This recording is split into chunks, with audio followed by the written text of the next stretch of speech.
News ಟೈಮ್ಗೆ ಸ್ವಾಗತ. ನಾನು Rajesh Barkur.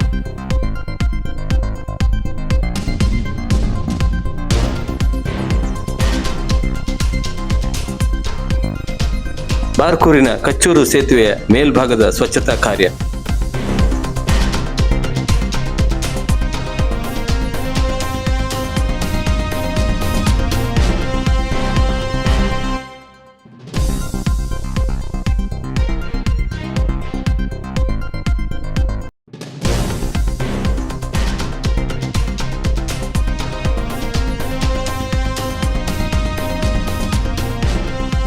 Rotary club Barkur, Rotary ಸಮುದಾಯ ದಳ ಬಾರ್ಕೂರು, ಶೌರ್ಯ ವಿಪತ್ತು ನಿರ್ವಹಣಾ ಘಟಕ ಬಾರ್ಕೂರು, ಹಿಂದೂ ಸಂಗಮ ಬಾರ್ಕೂರು ಮಂಡಲ, ರಾಜಧಾನಿ ಯೂತ್ ಕ್ಲಬ್ ಬಾರ್ಕೂರು ಹಾಗೂ ಸಾರ್ವಜನಿಕ ಶ್ರೀ ಗಣೇಶೋತ್ಸವ ಸಮಿತಿ ಮೂಡುತೋಟ ಬಾಳೆಹಿತ್ಲು ಬಾರ್ಕೂರು ಇವರ ಸಹಯೋಗದಲ್ಲಿ ಇಂದು ದಿನಾಂಕ 2/8/2026 ಆದಿತ್ಯವಾರ ಬೆಳಿಗ್ಗೆ ಬಾರ್ಕೂರಿನ ಕಚ್ಚೂರು ಸೇತುವೆಯ ಮೇಲ್ಭಾಗದಲ್ಲಿ ನೀರು ಹರಿದು ಹೋಗುವ ರಂಧ್ರಗಳಲ್ಲಿ ಹುಲ್ಲು, ಹೊಯ್ಗೆ, ಮಣ್ಣು ಶೇಖರಗೊಂಡು ನೀರು ಹರಿದು ಹೋಗಲು ಅಡಚಣೆ ಉಂಟಾಗಿರುವುದರಿಂದ ಪಾದಚಾರಿಗಳಿಗೆ, ವಾಹನ ಸವಾರರಿಗೆ ತೊಂದರೆ ಉಂಟಾಗುತ್ತಿದ್ದು, ಹೊಯ್ಗೆ, ಮಣ್ಣು, ಕಳೆ, ಹುಲ್ಲನ್ನು ತೆರವುಗೊಳಿಸಿ ನೀರು ಹರಿದು ಹೋಗಲು ಅನುವು ಮಾಡಿಕೊಡಲಾಯಿತು.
ಈ ಸಂದರ್ಭದಲ್ಲಿ ಬಾರ್ಕೂರು ರೋಟರಿ ಕ್ಲಬ್ ಸದಸ್ಯರು, ರೋಟರಿ ಸಮುದಾಯ ದಳದ ಸದಸ್ಯರು, ಬಾರ್ಕೂರು ಶೌರ್ಯ ತಂಡದ ಸದಸ್ಯರು, ರಾಜಧಾನಿ ಯೂತ್ ಕ್ಲಬ್ ಸದಸ್ಯರು, ಹಿಂದೂ ಸಂಗಮ ಬಾರ್ಕೂರು ಸದಸ್ಯರು, ಬಾರ್ಕೂರು ಮೂಡುತೋಟ ಬಾಳೆಹಿತ್ಲು ಸಾರ್ವಜನಿಕ ಶ್ರೀ ಗಣೇಶೋತ್ಸವ ಸಮಿತಿಯ ಸದಸ್ಯರು ಉಪಸ್ಥಿತರಿದ್ದರು.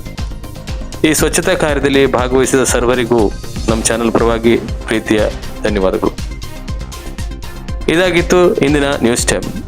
ನಾಳಿನ ನ್ಯೂಸ್ ಟೈಮ್ನೊಂದಿಗೆ ಮತ್ತೆ ನಿಮ್ಮ ಭೇಟಿ ಆಗ್ತೇವೆ. ಎಲ್ಲರಿಗೂ ಧನ್ಯವಾದಗಳು.